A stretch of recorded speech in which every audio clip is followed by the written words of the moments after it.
with the U.S. Air Force revealing concept art and a designation for its shadowy Northrop Grumman B-21 long-range strike bomber, LRS-B, last week. There are many details that we can now glean about the new warplane. First and foremost, the new B-21 looks very similar to its B-2 Spirit predecessor. In fact, the new aircraft looks startlingly similar to the original Advanced Strategic Penetration Aircraft, ASPA, and the later Advanced Technology Bomber concept from the 1980s that ultimately resulted in the B-2.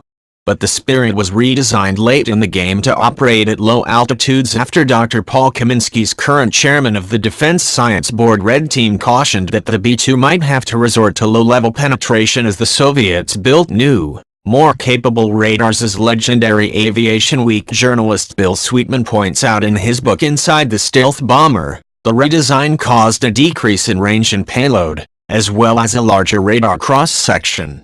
If the current B-21 design is truly representative of the direction the Air Force is taking, the new aircraft will take the B-2's all-stealth design to the next level.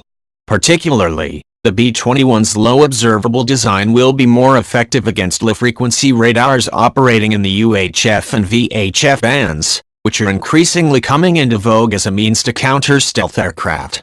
Indeed, as the Air Force Chief of Staff General Norton Schwartz told the House Armed Services Committee in 2012, even the B-2 is starting to lose its ability to penetrate hostile airspace.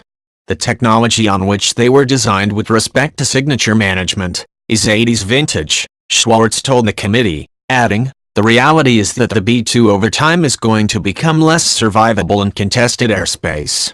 The B-21 design, which is similar to the original high-attitude optimized B-2 design, is built to counter the low-frequency radars that can detect and track tactical fighter-sized stealth aircraft. Unlike an F-22 or F-35, which are designed to operate in an environment where the enemy might be aware of their presence, the B-2 and B-21 are designed to avoid detection altogether. Basically, the B-21, and B-2 to an extent, with its large flying wing design, reduces its low-frequency radar cross-section to the point where it blends in with the background noise inherent to those UHF-VHF band systems. That's similar in concept to how a submarine hides in the background noise of the ocean. But like all stealth aircraft, it will not be invisible. Stealth is not a cloak of invisibility, after all. Stealth technology simply delays detection and tracking.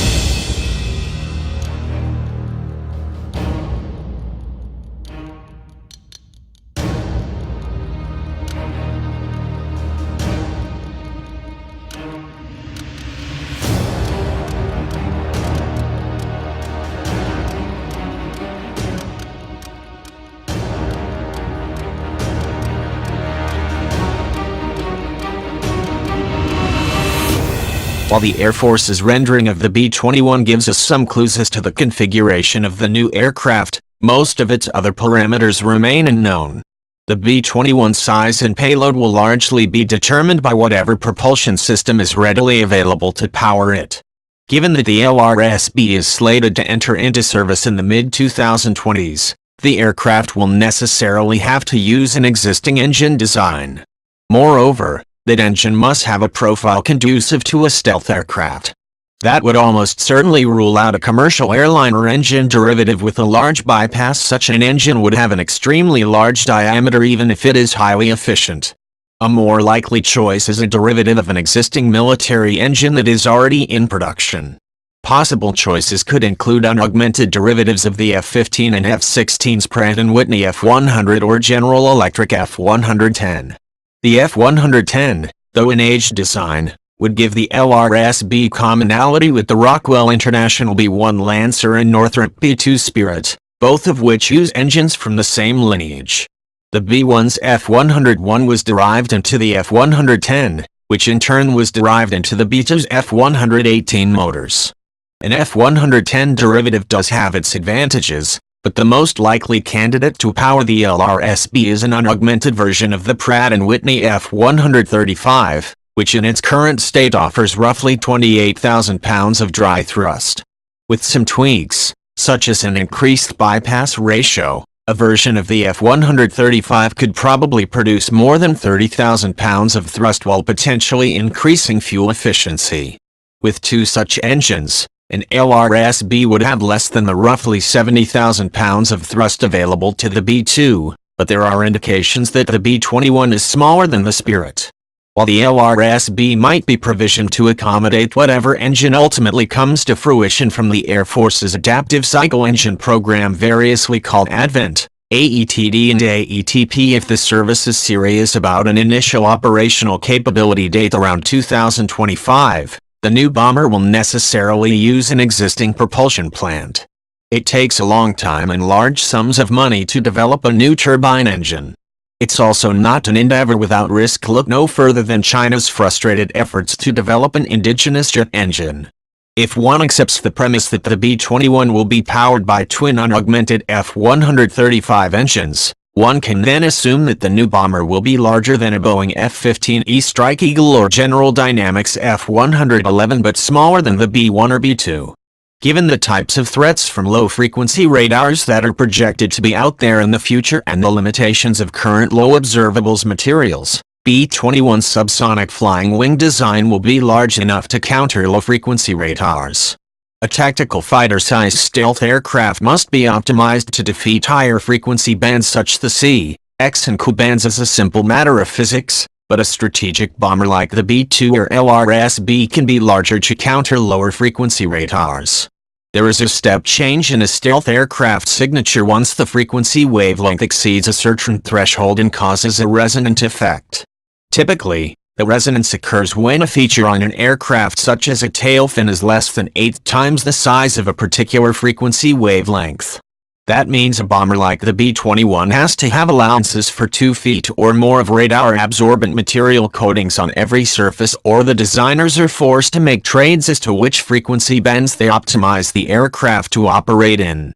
As such, to defeat low-frequency radars operating in the L, UHF and potentially the VHF bands, this is easier said than done and could, in fact, be impossible. A flying wing design is in effect mandatory.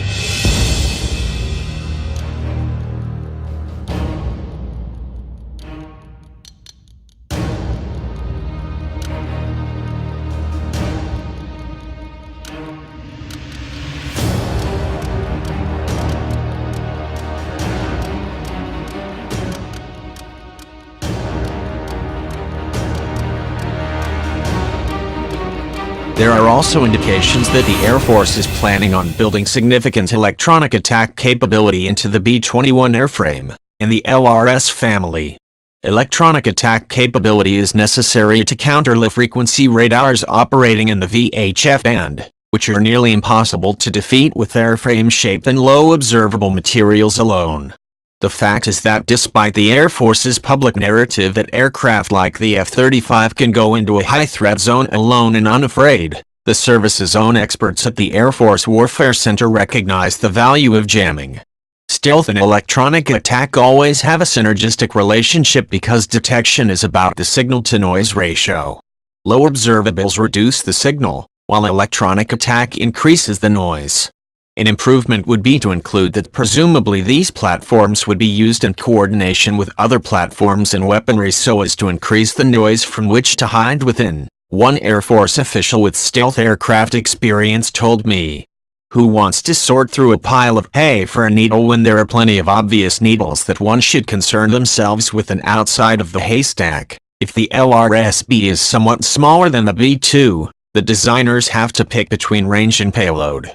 Former Air Combat Command Commander General William Fraser, a former B-52 pilot, told me a few years ago when the program was in its infancy that a combat radius of between 2,000 and 2,500 nautical miles is sufficient, which equals a 4,500 nautical mile range.